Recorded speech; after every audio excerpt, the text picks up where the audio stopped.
President Trump is urging Republican lawmakers not to compromise with Democrats over ending the government shutdown. The president met with Republican senators at the White House today, saying they will not be extorted by Democrats.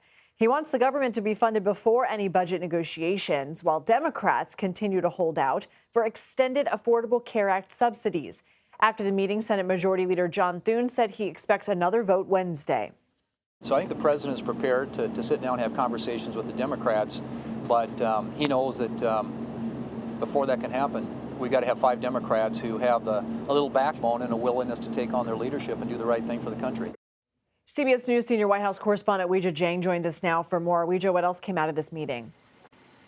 Well, this really was an opportunity for Senate Republicans to show that they are aligned with President Trump and exactly what you said, the view that they aren't going to negotiate, that they aren't going to budge on their stance, which is they are happy, they say, to have conversations about extending health care subsidies and any other items that Democrats want to talk about if the Democrats open the government first. That is exactly what President Trump said. And as we heard from Senator Thune and many others, that is where they are at this point. A vote failed yesterday. We mentioned we're expecting another tomorrow. Are there any signs we could see any progress soon? No. I mean, Democrats have made their position clear as well. So it's very difficult to see how they are going to get out of this, because obviously one side has to concede something.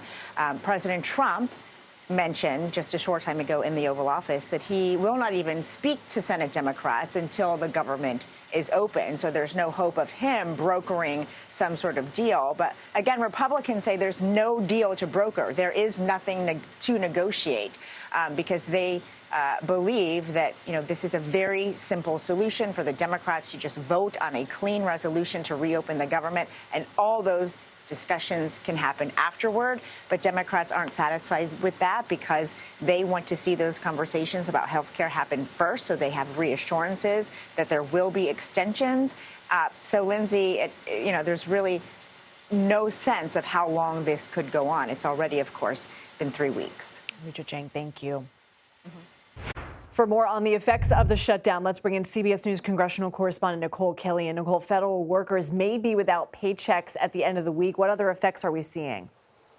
Well, we are seeing a lot of federal workers have to resort to creative solutions to try to make ends meet. I spent part of the day at a food bank here in the Washington area, one of several that are being added here in the region specifically for furloughed federal workers and contractors. It is something that is set up by the Capital Area Food Bank, which is one of the largest food banks in this area. But even on this first day, the demand was quite great, so much so that it required a second truckload of food to be brought in. And most of the people I talked to were career federal employees, people who had been on the job for 20, in some cases 40 years. I talked to a pair of furloughed workers from the Defense Department. Take a listen to what they told me about how long they think this shutdown could last and how they plan to handle that. How are you trying to triage that? I'm just not spending my money frivolously. I'm making sure all my money go towards my bills. Thank God that I pay my bills a month in advance because of the threat, but everybody can't do that. So by the time I do start really feeling the pinch, hopefully the government will be back open. We're going to definitely try our best for those things.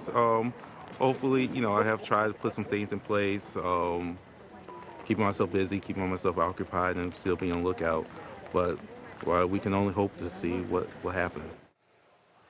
So that was Theodore. He is a Navy veteran and has been working for the Defense Department for about 4 years. Melissa, the other worker that I talked to, has been with the department for about 20 years.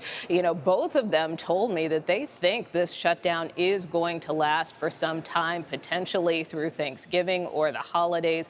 So while they are trying to strategize about how to deal with this over the next couple of weeks, you could see there, they are using this opportunity to get food as a means to try to save a little bit of money so they can put that towards other bills in the meantime. All right, Nikole Killion, we appreciate you bringing that to us. Thank you.